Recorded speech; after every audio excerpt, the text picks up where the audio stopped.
নমস্কার বন্ধুরা, কেমন আছো তোমরা সবাই? রিয়াজ ওয়ার্ল্ডের আরেকটা নতুন ভিডিওতে তোমাদের সবাইকে জানাই আরও একবার স্বাগতম আর অনেক অনেক অভিনন্দন। আশা করি ঈশ্বরের আশীর্বাদে তোমরা সকলেই ভালো আছো আর অনেক সুস্থ আছো। বেশ কিছুদিন তোমাদের সাথে আমার কিন্তু দেখা সাক্ষাৎ হচ্ছে না ভিডিওর মাধ্যমে, তাই আজকে মনে হলো একটা লং ভিডিও করেই ফেলি। এমনিতে আমার অবশ্য ভিডিও করতে ভালোই লাগে, কিন্তু বেশ কিছু কারণ থাকার জন্য আমি না একদমই লং ভিডিও দিতে পারছি না। আর সেই কারণে কিন্তু আমি সবার ভিডিওতে পৌঁছাতেই পারছি না, এতটাই আমি ব্যস্ত হয়ে রয়েছি। মাঝে মাঝে দুটো একটা শর্ট ভিডিও দিই অবশ্য, কিন্তু আমার লং ভিডিও আমি দিতে পারছি না দেখে ইউটিউবটাকে কিন্তু ভীষণ মিস করি। আর তার সাথে কিন্তু তোমাদেরকেও আমি ভীষণ মিস করছি, জানো তো। তো যাই হোক, চলো তাহলে আজকের ভিডিওটা শুরু করি। আজকে 16ই আগস্ট, শনিবার, জন্মাষ্টমী। তো ভাবলাম আজকে একটা বিশেষ দিন যখন, তাহলে একটা ভিডিও করে ফেলে আর সেটা তোমাদের সাথে শেয়ার করে ফেলি। আর ভিডিও করা মানে তো শুধু ভিডিও করা নয়। আমার কাছে ইউটিউবে ভিডিও রাখলে যে সেটা শুধুমাত্র যে তোমাদের শেয়ার করে ওঠা হয় তা কিন্তু নয়। যখন ধরো এই সময়টা তো আমি আর ফিরে পাওয়া যাবে না, না। আমি পরবর্তীকালেও কিন্তু এই ভিডিওগুলো আমি আবার দেখতে পারবো এই ইউটিউবে থেকে গেলে। তো সেই জন্যেই কিন্তু আমার এই ইউটিউবে আসা আর ইউটিউবে ভিডিও দেওয়া। তাই আমি ভিডিও দিতে যখন পারি না, তখন ভীষণ কিন্তু মনটা খারাপ লাগে। মনে হয় যেই সময়টা চলে যাচ্ছে, আমি যদি সময়টাকে ধরে রাখতে পারতাম তাহলে কিন্তু বেশ হতো। আর সময় তো সেভাবে ধরে রাখা যায় না। তাই ভিডিওর মাধ্যমে যদি এই সময়গুলোকে ধরে রাখতে পারি, তাহলে কিন্তু পরবর্তীকালে গিয়ে আমি এগুলো দেখতে পারবো আর মনটাও কিন্তু ভালো লাগবে। আর আজ জন্মাষ্টমী বলে, তার সাথে আমার স্কুলটাও ছুটি বলে ভাবলাম নিজের হাতেই সব কিছু গুছিয়ে করে আমার গোপাল সোনাদের উদ্দেশ্যে নিবেদন করি। এই ইচ্ছেটা আমার কিন্তু অনেক দিনেরই ছিল। অন্যান্য বছরও কিন্তু জন্মাষ্টমী আমাদের বাড়িতে করা হয়, যেহেতু আমাদের বাড়িতে দুটো গোপাল সোনা রয়েছে। তো এই বছরটা ভাবলাম যেহেতু আমার স্কুলটা ছুটি আছে এবং হাতে একটু বেশি সময় রয়েছে, তাই কিন্তু বেশ অনেক কিছু আয়োজন করে আমার গোপাল সোনাদের দিতে ইচ্ছে করলো। অনেক কিছু বলতে আবার কিন্তু বেশি কিছুও না। ধরো ওই তালের কয়েকটা আইটেম, যেমন তালের বড়া, তালের মালপোয়া আর হচ্ছে তালের লুচি। আমাদের বাড়িতে তালের মালপোয়া আর তালের লুচি কিন্তু এর আগে কোনো দিনই হয়নি। তবে তালের বড়াটা কিন্তু মা আর ঠাকুমা বরাবরই করে এসছে। আমি ইউটিউব দেখে কিভাবে কি করতে হবে সমস্ত কিছুই কিন্তু শিখে নিয়েছি। তার সাথে আমার মাও কিন্তু ইনস্ট্রাকশন দিয়েছে। মা যদি আমাকে না শেখাতো পাশে বসে, তাহলে কিন্তু আমি অবশ্যই করতে পারতাম না। আর এই দেখো, এখন চলে এসেছি এই তালের লুচিগুলো ভেজে নিচ্ছি। কিন্তু এই ক্যামেরা করতে করতে আর লুচি ভাজতে গিয়ে না কোনোটাই না সুন্দরভাবে করে ওঠা হয়নি। দেখো, লুচিগুলোও যেমন ভালো করে করতে পারিনি, তার সাথে ভিডিওটাও কেমন কেঁপে কেঁপে গিয়েছে। আর এই যেই রান্নাঘরটায় এখন আমি বসে এইগুলো রান্না করছি, এটা কিন্তু আমাদের মেন বিল্ডিংয়ের রান্নাঘরটা নয়। আমাদের মেন বিল্ডিংয়ের পাশে আরও দুটো ঘর আছে, একটা আমিষের রান্নাঘর আর একটা কিন্তু নিরামিষের রান্নাঘর। তো সেই নিরামিষের রান্নাঘরটাতেই এখন আমি এসেছি। আর আমাদের বাড়িতে যখন ঠাকুরের উদ্দেশ্যে কোনো ভোগ নিবেদন করা হয় বা যা কিছু করা হয়, তখন কিন্তু এইগুলো এই নিরামিষের রান্নাঘরেই সবসময় রান্না করা হয়ে থাকে। আর যখন আমরা মাঝে মাঝে নিরামিষ খাই, তো তখনও কিন্তু এই রান্নাঘরটাতেই রান্না করা হয়। এই ঘরে কোনো রকম আমিষ একদমই ছোঁয়ানো হয় না, রান্না করা তো দূরস্থ।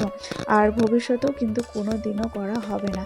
তাই এই ঘরটা একদম কিন্তু অন্যরকমভাবে পরিষ্কার পরিচ্ছন্ন করে রাখা হয়। এই ঘরে যা যা আছে, মানে মশলাপাতি থেকে শুরু করে গ্যাস, ওভেন, সমস্ত কিছুতে আমিষের কোনো ছোঁয়াই থাকে না একদম। তো এখন দেখো, আমার কিন্তু তালের লুচি, তালের মালপোয়া হয়ে গেছে আর আমি তালের বড়াগুলো ভেজে নিচ্ছি। আর তালের মালপোয়াগুলো ভাজতে গিয়ে আমার এত হাসি পাচ্ছিল যে সবার মালপোয়া গোল হয়, কিন্তু আমি যতবারই দিতে যাচ্ছি ততবারই লম্বাটে হয়ে যাচ্ছিল। তাই আমি আবার বাবাকে বলছিলাম যে বাবা, সবার তো গোল হয়, তাহলে আমার কেন এরকম লম্বা আকৃতি হয়ে যাচ্ছে? তো বাবা বলছিল, তুই যেমন করছিস সুন্দর হয়েছে, তুই যে কটা পারবি কর, গরমে আর কতক্ষণ বসে থাকবি, তুই যা, বাকিটা না হয় পরে তোর মা করে দেবে। কিন্তু আমি না, জানো তো, একটু জেদি। আমি যদি মনে করি যে আমি এটা করব, তাহলে আমি এটা করবই। আর আজকে আমি জেদটা ধরেছিলাম যে আমার গোপাল সোনার জন্য সমস্ত কিছু আয়োজন আমি একাই করব, আমি কাউকে হাত দিতে দেব না। হ্যাঁ, মা যদিও পাশে বসে আমাকে শিখিয়ে দিচ্ছিল কিভাবে কি করতে হবে, কিন্তু আমি মাকে একটু কিছুতে আমি হাত লাগাতে দিইনি। আর এটা আমার অনেক দিনের ইচ্ছা, আমি গোপাল সোনাদের এভাবে সাজিয়ে গুছিয়ে সুন্দর করে দেব। আর এই দেখো এখন কিন্তু ওইদিকে সমস্ত রকম প্রসাদগুলো তৈরি করা হয়ে গেছে, আর ঠাকুর ঘরে এসে গোপাল সোনাদের স্নান করিয়ে নিলাম।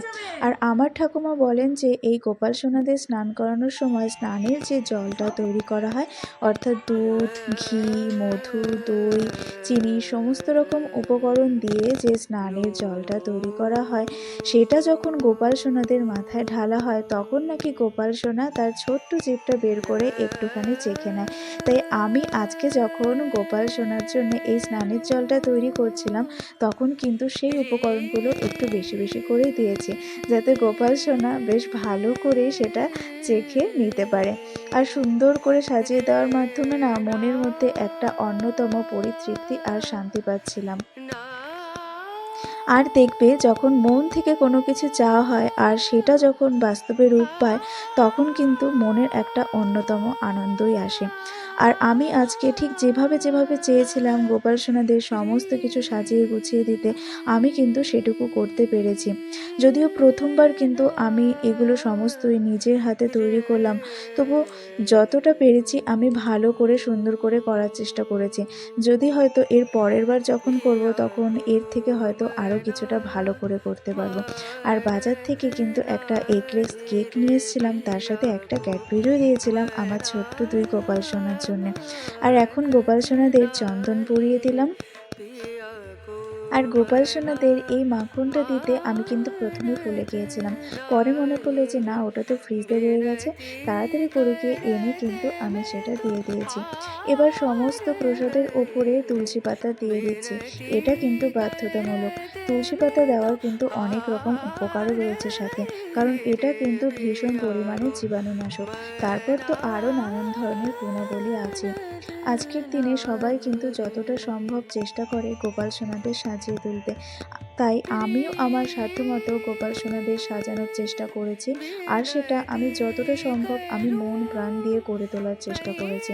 আসলে এটা শুধুমাত্র সাজিয়ে গুছিয়ে যে ভিডিও করা সেই জন্য কিন্তু নয়, মন থেকে কোনো কিছু চাওয়া আর সেটা যখন ভগবানের উদ্দেশ্যে করা হয় না, তার মাধ্যমে মনের মধ্যে একটা অনাবিল শান্তি পাওয়া যায়। ভগবানের সাথে অর্থাৎ পরমাত্মার সাথে আত্মার যে একটা মিলন ঘটে, আর তার মাধ্যমে মনের জোর, সাহস, মনের শক্তি, মনের পবিত্রতা, মনের শান্তি সমস্ত কিছুই যেন আরও বেড়ে যায়।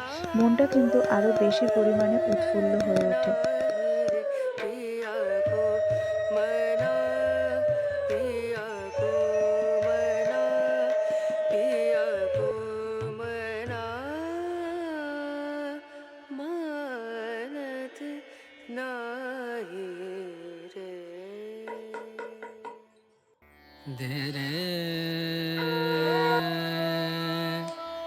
ভগবানের উদ্দেশ্যে সমস্ত কিছু সাজিয়ে দেওয়ার পরে আমি কিন্তু আমার গোপাল সোনাদের নিজের হাতে খাইয়েও দিয়েছি, কারণ আমার গোপাল সোনারা তো ছোট, ওরা তো নিজে নিজে খেতে পারে না, তাই একটু না খাইয়ে দিলে চলে।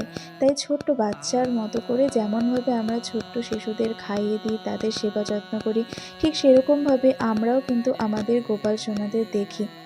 আর এই সমস্ত কিছুর মধ্যে না মনের মধ্যে একটা অনাবিল শান্তি পাওয়া যায়। আমি আমার যতটা সাধ্যমতো পেরেছি, আর আমার ঠাকুমা, মা, তাদের কাছ থেকে আমি যতটুকু শিখেছি ভগবানের সেবা যত্ন করা, তাদের উপাসনা করা, ততটুকু দিয়েই কিন্তু আমি আমার গোপাল সোনাদের সেবা করার চেষ্টা করেছি।